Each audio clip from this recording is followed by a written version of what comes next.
Muy buenos días a todos los oyentes de Radio Renacer España y los que reciben esta meditación a través de nuestro canal de YouTube.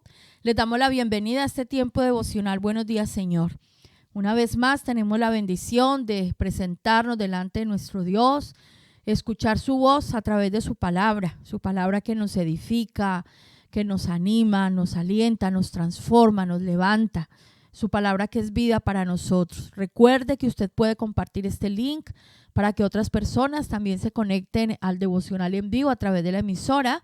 O si usted está escuchando a través de YouTube, pues también puede compartir ese link en sus redes sociales, en sus estados y hacerse parte de este equipo de hombres y mujeres comprometidos con el Señor para llevar su palabra hasta lo último de la tierra. Recuerde darle me gusta al video. Suscríbase al canal si todavía no lo ha hecho y active la campanita para que usted sea notificado cuando subamos un material nuevo o cuando estemos transmitiendo en directo.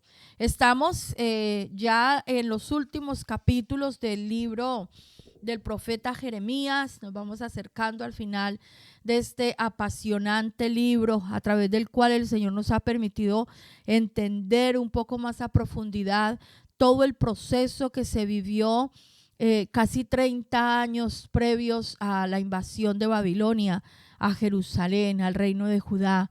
La profecía que Dios envió a través de Jeremías, un profeta perseguido, un profeta golpeado, despreciado por su familia, por los reyes, por el pueblo, un profeta que era sacerdote, al que le prohibieron entrar a la casa de adoración, que fue privado de su libertad varias veces, que hubo atentados contra su vida, pero vemos cómo permaneció a pesar del dolor, a pesar de la aflicción, y luego recibió una gran recompensa de parte del Señor. Este pueblo que fue advertido, estos gobernantes que fueron advertidos y no quisieron oír y no quisieron volver su corazón al Señor, tuvieron que experimentar la invasión de Babilonia, la caída de Jerusalén, la vida de muchos hombres y mujeres que quedaron muertos, como decía la palabra, o por la espada, o por el hambre, por las pestes. Y una vez más es la confirmación de que el Señor cumple su palabra, tanto sus promesas de restauración y bendición como sus justos juicios por el pecado y por la maldad del corazón del hombre. Vamos a meditar hoy en el capítulo 39 de Jeremías, donde terminamos la tercera parte de este hermoso libro. Dice la bendita palabra del Señor: en el 9º año de Sedequías, rey de Judá, en el mes 10º, vino Nabucodonosor, rey de Babilonia, con todo su ejército contra Jerusalén, y la sitiaron. Y en el 11º año de Sedequías, en el mes 4º, a los 9 días del mes, se abrió brecha en el muro de la ciudad. Aquí nos damos cuenta que Jerusalén estuvo rodeada, bloqueada durante 3 años. Dice que en el mes noveno, en el año 9º de Sedequías, en el 10º mes, vinieron los de Babilonia y rodearon la ciudad, sitiaron la ciudad. Eran 3 años con los caldeos rodeando la ciudad. Nadie entraba, nadie salía, no había comercio, no podían salir a atender sus ganados, sus plantaciones, y pues esto comenzó a generar ¿qué? Hambre. El hambre trae enfermedades, luchas entre ellos mismos por cualquier trozo de pan, la desesperanza, el agobio, la angustia, en fin. 3 años estuvieron rodeados totalmente. Y dice que en el 11º año, o sea, 3 años después, en el mes 4º, a los 9 días del mes, se abrió brecha en el muro de la ciudad. Ya se llegó el momento en que entraron a tomarse la ciudad de Jerusalén y terminar con esta invasión. Dice el versículo 3: entraron todos los príncipes del rey de Babilonia y acamparon a la puerta de en medio. Nergal-Sarecer, Samgar-Nebo, Sarsequim el Rapsaris, Nergal-Sarecer el Radmac y todos los demás príncipes del rey de Babilonia. Y viéndolo Sedequías, rey de Judá, y todos los hombres de guerra, huyeron y salieron de noche de la ciudad por el camino del huerto del rey, por la puerta entre los dos muros, y salió el rey por el camino del Arabá. Pero el ejército de los caldeos lo siguió, y alcanzaron a Sedequías en los llanos de Jericó, y le tomaron, y le hicieron subir a Ribla, en tierra de Amat, donde estaba Nabucodonosor, rey de Babilonia, y le sentenció. Y degolló el rey de Babilonia a los hijos de Sedequías en presencia de éste en Ribla, haciendo asimismo degollar el rey de Babilonia a todos los nobles de Judá. Y sacó los ojos del rey Sedequías y le aprisionó con grillos para llevarle a Babilonia. Y los caldeos pusieron a fuego la casa del rey y las casas del pueblo, y derribaron los muros de Jerusalén. Y al resto del pueblo que había quedado en la ciudad, y a los que se habían adherido a él, con todo el resto del pueblo que había quedado, Nebuzaradán, capital de la guardia, los transportó a Babilonia. Pero Nebuzaradán, capitán de la guardia, hizo quedar en tierra de Judá a los pobres del pueblo que no tenían nada, y les dio viñas y heredades. Y Nabucodonosor había ordenado a Nebuzaradán, capitán de la guardia, acerca de Jeremías, diciendo: tómale y vela por él, y no le hagas mal alguno, sino que harás con él como él te dijere. Envió por tanto Nabuzaradán, capitán de la guardia, y Nabuzazbán el Rabsaris, Nergal-Sarecer, el Radmac y todos los príncipes del rey de Babilonia, enviaron entonces y tomaron a Jeremías del patio de la cárcel y lo entregaron a Gedalías, hijo de Ahicam, hijo de Safán, para que lo sacase a casa, y vivió entre el pueblo. Y había venido palabra de Jehová a Jeremías, estando preso en el patio de la cárcel, diciendo: ve y habla a Ebed-melech, etíope, diciendo: así ha dicho Jehová de los ejércitos, Dios de Israel: y aquí yo traigo mis palabras sobre esta ciudad para mal y no para bien. Y sucederá esto en aquel día en presencia tuya. Pero en aquel día yo te libraré, dice Jehová, y no serás entregado en manos de aquellos a quienes tú temes. Porque ciertamente te libraré, y no caerás a espada, sino que tu vida te será por botín, porque tuviste confianza en mí, dice Jehová. Es un capítulo corto en el que vemos el cumplimiento de la profecía de la palabra del Señor. ¿Cuánto tiempo estuvo Dios hablando a estos reyes? Le habló a Josim, le habló a Joaquim. Ellos fueron llevados, fueron transportados. El uno murió en Jerusalén, el otro fue llevado cautivo a Babilonia. Nabucodonosor nombró a Sedequías como su representante en el reino de Judá, y fueron décadas, casi 30 años, de estar Dios hablando a través del profeta, advirtiéndoles lo que vendría, con detalles, con señales, pero ellos no quisieron oír. Ellos no quisieron entender. Este rey Sedequías, que fue puesto por Nabucodonosor, se alió con los egipcios.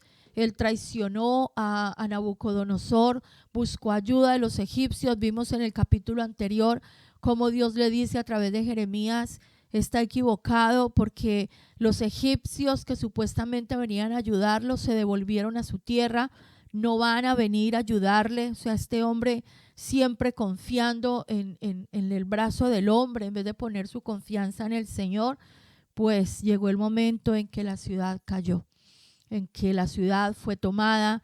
Y aquí nos cuenta pues detalles, ¿no? Entraron todo el ejército de Babilonia, iban los príncipes con ellos. Cuando el rey y todos sus nobles vieron que ya era la caída de Jerusalén, salieron huyendo, salieron corriendo. Tenían unos caminos secretos para huir, pero a ver, nosotros podemos huir de la gente, podemos buscar huir de muchas cosas, pero de Dios no podemos huir. Y Dios tenía sus ojos puestos sobre ellos. Como lo decía el salmista: ¿a dónde huiré de tu espíritu y a dónde huiré de tu presencia? En el Salmo 139, a donde yo me vaya, allí tú estás. ¿A dónde nos podemos esconder nosotros del Señor? Es imposible. Dice: ¿a dónde me iré de tu espíritu y a dónde huiré de tu presencia? Si subiera a los cielos, allí estás tú, y si en el Seol hiciera mi estrado, he aquí allí tú estás. Si tomare las alas del alba y habitar en el extremo del mar, aún allí me guiará tu mano y me asirá tu diestra. nosotros no podemos huir de los ojos de Dios. El Señor conoce nuestros caminos. Él conoce nuestro sentarnos, nuestro levantarnos. Él conoce nuestra entrada y nuestra salida. Sedequías y sus nobles y sus príncipes que quemaron el rollo, que hicieron tanto daño, que se burlaron de Jeremías, que lo metieron a la cárcel, que lo persiguieron, que ya todo lo que hemos estudiado, pensaron que huyendo por esos caminos serían librados del juicio de Dios que venía sobre ellos, pero no fue así. Llegando a Jericó, Jericó es una ciudad en el desierto al sur de Israel, pues allí los alcanzó el ejército de Nabucodonosor. El rey fue tomado, fue llevado delante de Nabucodonosor y se cumplió la profecía. Delante de él le mataron a sus hijos y es tenaz porque le dice: lo último que verás, lo último que va a quedar en tu mente es esta imagen. Vas a ver a tus hijos antes de que te saquemos los ojos, pero esto es lo que va a quedar en tu recuerdo. Y pues una escena, un momento bastante difícil. Lo que somos padres podemos menos imaginarnos. Eso debe ser horrible. Uno ver que le estén asesinando a sus hijos y nosotros no poder hacer nada por ellos. Pero este rey tuvo tiempo de haber hecho mucho por sus hijos, por su casa, y no lo hizo. Fue más fuerte su necedad, el que dirán, el tratar de favorecer a los demás, que arrodillarse delante de Dios. Y eso hizo que su familia fuese totalmente asesinada delante de sus ojos. Y luego a él le sacaron los ojos, dice el versículo 7, sacó los ojos del rey Sedequías y le aprisionó con grillos para llevarle a Babilonia. Le sacaron los ojos y se lo llevaron cautivo a Babilonia. Tremendo, tremendo cómo Dios tuvo tanta paciencia, cómo Dios apaciguaba el corazón de Nabucodonosor, porque Nabucodonosor tenía un ejército muy fuerte, estaba en el pleno apogeo su imperio y tenía todo para haber derribado a Jerusalén. O sea, no había sido necesario sitiar a Jerusalén durante esos 3 años. Tenían con qué haberla tomado en un momento, pero Dios mismo se encargó de retrasar ese tiempo, esperando a que esta gente se arrepintiera y esta gente se volviera a él, y no lo hicieron. Y no lo hicieron hasta que la maldad subió al corazón de Dios. La pregunta hoy es: ¿hasta cuándo vas a esperar tú para venir y postrarte delante del Señor y permitir que Dios haga una obra de transformación en tu vida? ¿Hasta cuándo vas a esperar para volver tu corazón al Dios Todopoderoso y poder ser librado de los juicios que están escritos que vendrán sobre aquellos que no busquen, que no reciban la salvación que el Señor ha ofrecido de una manera voluntaria y gratuita para nosotros? No gratuita del todo, porque el precio lo pagó Él, pero nosotros, llamados a un arrepentimiento genuino, podemos disfrutar de esa gracia y de esa bendición. ¿Hasta cuándo vamos a esperar? ¿Qué estamos esperando para volver al Señor, para consagrarnos al Señor, para comenzar a adquirir compromisos con Dios? Miren, este tiempo escuchamos a muchos decir: yo no quiero compromisos. Yo voy a la iglesia, me gusta escuchar la palabra, me gustan las alabanzas, pero yo no me quiero comprometer a nada. Y la pregunta es: ¿hasta cuándo? Porque el que no se quiere comprometer con Dios, pues tampoco tiene un caminar a plenitud con Dios. Nosotros no podemos decir que caminamos en plenitud con el Señor, pero que no asumimos compromisos. No, eso es ilógico, eso no tiene sentido, ni mental, ni bíblicamente hablando.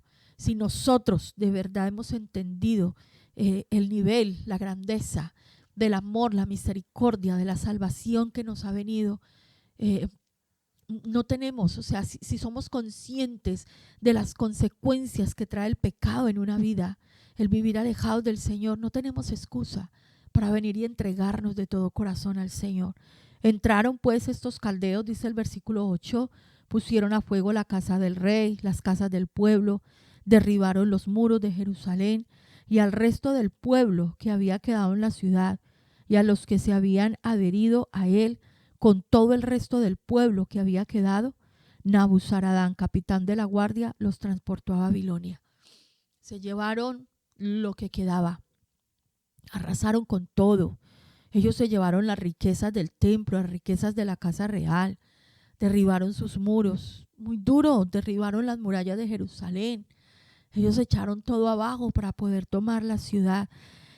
Y aquí pasa algo muy especial. En el versículo 10 dice: pero Nabuzaradán, capitán de la guardia, hizo quedar en tierra de Judá a los pobres del pueblo que no tenían nada, y les dio viñas y heredades. Esto suena como, a ver, humanamente hablando, es como ilógico. O sea, vienen a invadir, vienen a acabar con todo, se llevan la clase noble, se llevan una cantidad de gente, pero a los pobres, a los desventurados, a la gente más que vivía en miseria, pues ellos en esa miseria no les servían para nada en Babilonia. Ellos se llevaron a aquellos que les representaban conocimiento, fuerza de trabajo, riquezas que pudieran aportar, gente que, bueno, que fueran a llevar algo al reino como tal, ¿no? Al imperio. Pero miren qué bonito la fidelidad del Señor con aquellos que son humildes, con aquellos que son sencillos. Dice: a los pobres del pueblo que no tenían nada, les dieron viñas y heredades. Viñas y heredades. Y cuando miramos a profundidad qué significa ser pobre, y les recuerdo que este tema está muy bien explicado en la serie del Sermón del Monte. Usted puede entrar al canal y ver, hasta ahora llevamos 2 vídeos que nos enseñan sobre las bienaventuranzas. Y la primera bienaventuranza de ese sermón que dio el Señor en el monte dice: bienaventurados los pobres. Y nos hemos preguntado, ¿quiénes son los pobres? ¿Quiénes son los pobres? Los pobres son los que tienen carencia de algo, los que tienen necesidad. Bienaventurados, los pobres son los que no tienen nada, como dice aquí. Pero muy claro, en el Sermón del Monte habla de los pobres en espíritu. Y los pobres en espíritu son aquellos que no tienen nada en su vida que pueda suplir sus necesidades y necesitan al Dios Todopoderoso. De esa miseria y de esa pobreza nos habla el Señor. Entonces, humanamente, físicamente, sí fueron los pobres, los más desamparados, los que no tenían ninguna esperanza. Y a ellos Dios, a través de esta gente de Babilonia, les dio viñas y les dio heredades, les dio tierras. Pensemos en lo que significa la viña. Del fruto de la vid se sacan muchas cosas. El vino era parte fundamental en la cultura hebrea en ese tiempo, pero aparte del vino fermentado como tal, pues también se hace uso de las pasas, ¿cierto? Como alimento. ¿Y qué significa el vino? El vino representa la sangre que se derramó en la cruz por nuestra redención. El vino simboliza el gozo que el Espíritu Santo trae a nuestras vidas. El vino tiene que ver con la alegría que nosotros recibimos de parte del Señor. Y vienen las heredades, la riqueza, tierra para trabajar, tierra para producir, tierra para sacar provecho de ella. Mire qué bonito cómo Dios cuidó de los más ¿cómo se dice? De los menos favorecidos, de los más pobres, de los abandonados. Y de igual manera el Señor tiene cuidado de nosotros. Cuando nosotros tenemos en nuestro corazón esa sensibilidad y ese reconocimiento que nosotros somos miserables si no tenemos al Señor en nuestras vidas. Nosotros podemos tener casa, trabajo, coche, ahorros, vacaciones, buena ropa, buena comida. Pero si una persona tiene todo eso y no tiene al Señor, es un pobre miserable. No tiene nada.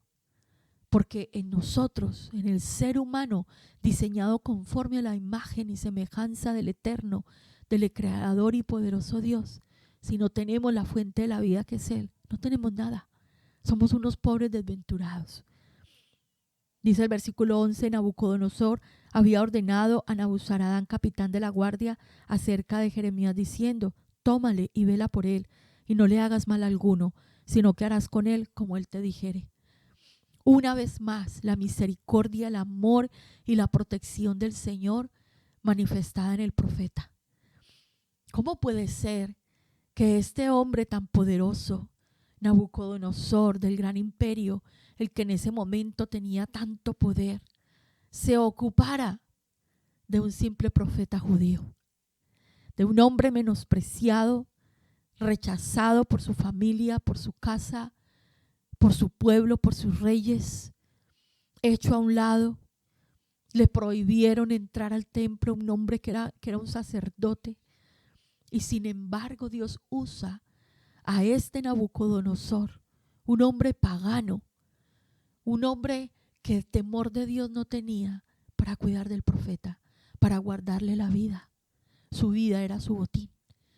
Y así hizo este capitán de la guardia con todos los príncipes. Vinieron y dejaron libre a Jeremías. Él podía quedarse ahí, y como lo veremos más adelante, hay un momento en que vaya donde quiera. Jeremías, usted está libre. Contra usted nosotros no tenemos nada. Y aquí vemos una de las grandes bendiciones de servirle al Señor. Ahora, dentro de 2 semanas, tendremos nuestro campamento de verano para los jóvenes en Iré. Y el campamento nos habla de eso, del servicio, de la bendición de servirle al Señor, la bendición de consagrar nuestras vidas al Señor, la bendición de invertir nuestras vidas al Señor. El lema es: dile a Dios, heme aquí. Porque cuando nosotros le servimos al Señor, tenemos una paga que ningún ser humano en la tierra nos la puede dar, que ninguna organización en la tierra nos la puede dar. Porque la paga de los siervos de Dios viene del cielo, de Dios mismo. A nosotros no somos asalariados. Y en nuestro caso personal de Iré, los siervos aquí trabajamos de manera secular para ganar el sustento de nuestras familias. Nosotros no tenemos en este momento personas dedicadas de tiempo completo a la obra. Trabajamos en empresas, algunos que somos emprendedores, y a nosotros nos provee el Señor. No dependemos de ninguna organización humana y vemos milagros. No nos falta el trabajo, no nos falta la provisión. El Señor nos sostiene, y no solamente nos sostiene económica, financieramente. El Señor guarda nuestras vidas. Mi esposo, en los últimos 5 años, 3 veces el enemigo ha intentado matarlo con tumores cancerígenos, y 3 veces el Señor lo ha librado de la muerte. Mi esposo no ha pasado por un proceso ni de radioterapia, ni de quimioterapias, ni de nada de eso. El Señor lo ha librado 3 veces. Este mes de enero fue la 3ª vez. Los tumores se desaparecen, se deshacen. El Señor los quita. El Señor nos libra a nuestros hijos. Servirle al Señor trae unas recompensas más altas de lo que pudiéramos recibir por salario en esta tierra. El ver a nuestros hijos crecer, consagrarse al Señor, protegidos de las adicciones, de las ideologías, de todas estas perversidades que hay en el mundo. Y podemos ver a nuestros hijos cuidados, protegidos, bendecidos, con anhelo de servir, de agradar al Señor, de formar hogares en santidad, que anhelan de casarse, tener hijos, servir al Señor. Esa recompensa no nos la puede dar nadie en esta tierra. Esa recompensa solamente viene del cielo. Guardar a sus siervos para una buena vejez, suplir todo lo que nos falta, estar acompañados, estar guardados, protegidos. Hay momentos duros en el ministerio, sí. Hemos visto en el caso de Jeremías, tremendo, el caso de Isaías, que la muerte de Isaías fue horrible, lo partieron por la mitad. Ese rey Manasés que fue tan malo. Pero estos grandes hombres recibieron recompensas eternas por el servicio al Señor. ¿Está usted siendo llamado a servirle a Dios? ¿Tiene usted la bendición de pertenecer a un ministerio, de que le den la oportunidad de participar en el ministerio de la intercesión, de servir en la casa de Dios, de ir a hacer el aseo, abrir la puerta, recibir la gente, servir un café, ofrecer un vaso con agua? Todo eso es servicio. Ir a orar por el lugar de reunión, preparar un tiempo de alabanza, preparar un tema para edificar el pueblo, enseñar a los niños, dedicarle tiempo a los jóvenes, visitar a los enfermos, orar por los necesitados, anunciar el evangelio a los perdidos, traer sus diezmos, sus ofrendas, para que haya provisión y el ministerio se pueda hacer. Compartir estos audios, estos temas, estas prédicas, estas palabras que el Señor nos da. Mire todas las formas que tenemos nosotros para servir al Señor. Y lo hacemos con gozo, con alegría, no esperando ganancias de esta tierra, no esperando hacernos ricos con las ofrendas. El sustento nos viene del cielo, no buscando ser reconocidos porque hablamos muy bonito. Queremos ser conocidos en el Señor, amados y aceptados por Él, porque muchas veces la palabra dada no le gusta a quien la escucha, como le pasaba a Jeremías con el pueblo. Y aún más, el día que cae Jerusalén, vemos esta misericordia de Dios con su profeta, pero vamos al versículo 15. Había venido palabra de Jehová a Jeremías estando preso en el patio de la cárcel diciendo: ve y habla a Ebed-melech el etíope. ¿Se acuerdan de Ebed-melech en el capítulo anterior? Este hombre que era un eunuco, que era esclavo en la casa del rey, que había sido traído del norte de África, de Etiopía, que era, pues que un esclavo era menos que un siervo, que tuvo la osadía hasta de poner en riesgo su vida, de ir a decirle al rey: oiga, rey, lo que hicieron con Jeremías, lo tienen metido en un pozo, por favor, usted tiene que hacer algo, saque el profeta de allá. A él lo habían podido matar por eso, pero no le importó. Él fue y lo hizo. ¿Y saben cuál fue la motivación que el Señor la deja caer aquí en el versículo 18?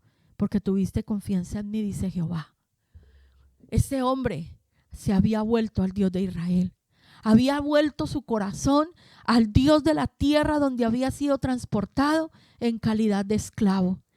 Viviendo allí en el palacio, sirviendo a los reyes, su corazón se había inclinado para escuchar la profecía y volverse al Dios de Israel, a su Torá, a su ley, a su palabra.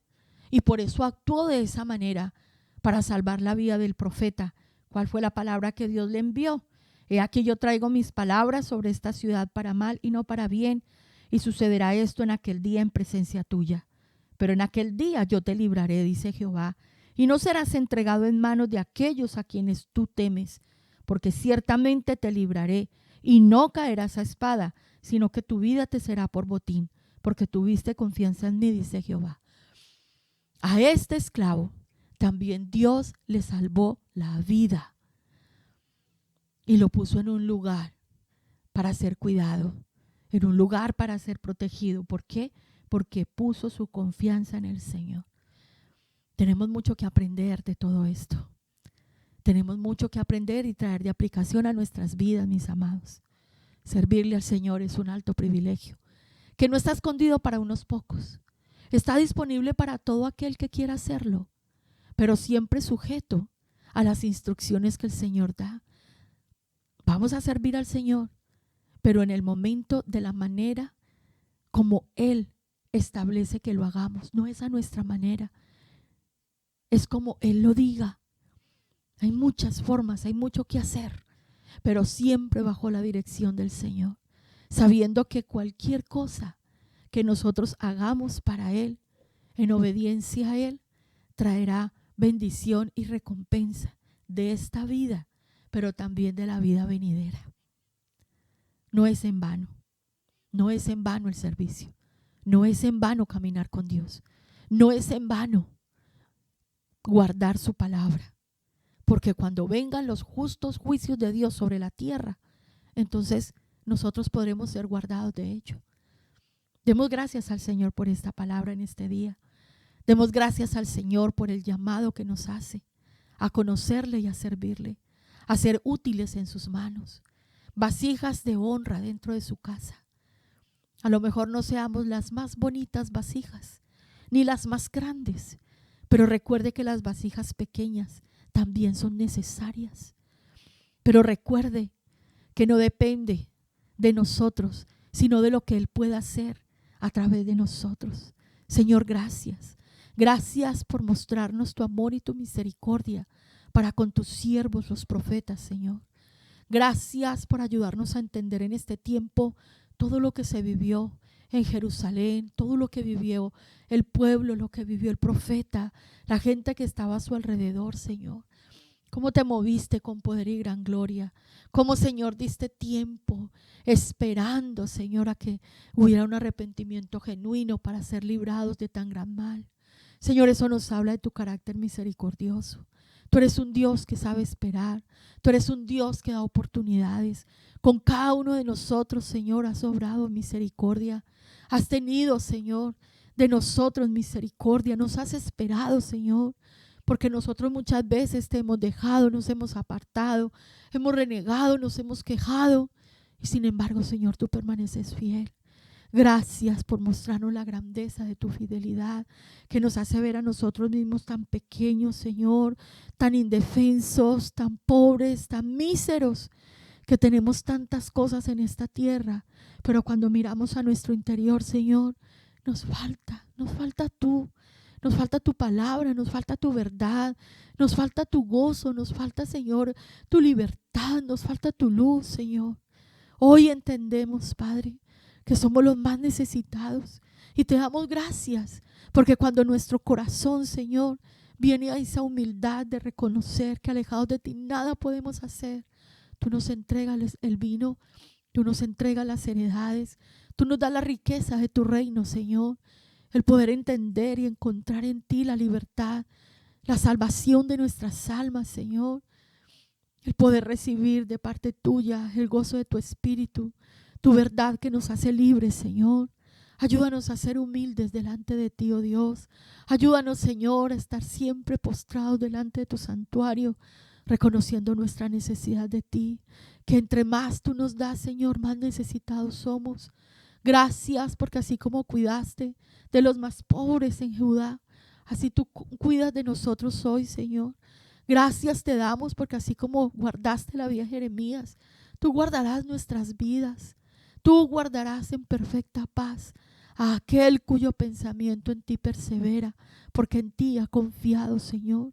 Ayúdanos a permanecer hasta el final. Ayúdanos, Señor, a confiar en ti y a esperar en ti hasta que de ti venga nuestra salvación, precioso Rey. Gracias por el ejemplo que nos das a través de este siervo, de este eunuco, Señor, a través de Ben-Melech, oh Dios, porque muchas veces nos hemos encontrado en situaciones parecidas, indefensos, sin ninguna provisión en nuestras manos, Señor, pero con un anhelo en nuestro corazón de ayudar, de servir. Padre, gracias por enseñarnos el poder de la intercesión, por enseñarnos el poder del amor, el poder que desarrolla en nuestras vidas, Señor, poner nuestra confianza en ti. Porque a veces, Señor, aún poniendo en riesgo nuestras propias vidas, podemos hacer cosas, Señor, que glorifican tu nombre y que vienen a traer a nosotros estas recompensas eternas. Gracias, Señor, gracias por escuchar nuestra oración en esta mañana, por entregarnos tu palabra y por darnos la bendición de poder servirte, de poder venir a ti, Señor. Oramos por aquellos, Señor, que dudan en su corazón volverse a ti, consagrarse a ti. Oramos, Señor, para que a través de esta palabra y la obra de tu Santo Espíritu sean confirmados, sean fortalecidos. Señor, en este día levantamos un clamor por hombres y mujeres que te sirven en las naciones de la tierra, con sus vidas bajo amenaza, Señor. Hay lugares donde es delito hablar del Evangelio, hablar de tu verdad. Y muchos, Señor, no han tenido temor por sus vidas, sino que se han ido a estos lugares y allí han llevado tu palabra. Por ellos oramos, tú les conoces, tú sabes quiénes son, Señor.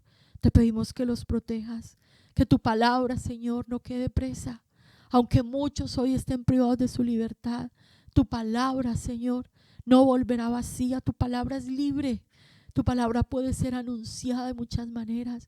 Dale tu fortaleza, Señor, a los siervos, a los que hoy, mi Señor, hemos decidido servirte, anunciar tu verdad, aunque el Evangelio en este tiempo sea perseguido, porque no se ajusta a los estándares de las ideologías, de las falsas doctrinas, de los falsos maestros que se levantan para engañar al pueblo, Señor. Ayúdanos a permanecer, ayúdanos a estar firmes, ayúdanos, Señor, a poner nuestra confianza en ti hasta que de ti venga nuestra salvación. Ayúdanos, Señor, a escuchar tu voz, que seamos cada uno de nosotros responsables por nosotros mismos, por nuestras familias, por los ministerios, Señor, de hacer lo que es recto, de hacer lo que tú demandas, Señor, para que tu ira no venga sobre nosotros, Padre. Te alabamos, te bendecimos, te exaltamos y consagramos este día en tus manos, en el nombre poderoso de nuestro Rey, Señor, Yeshua, nuestro Salvador. Amén y amén.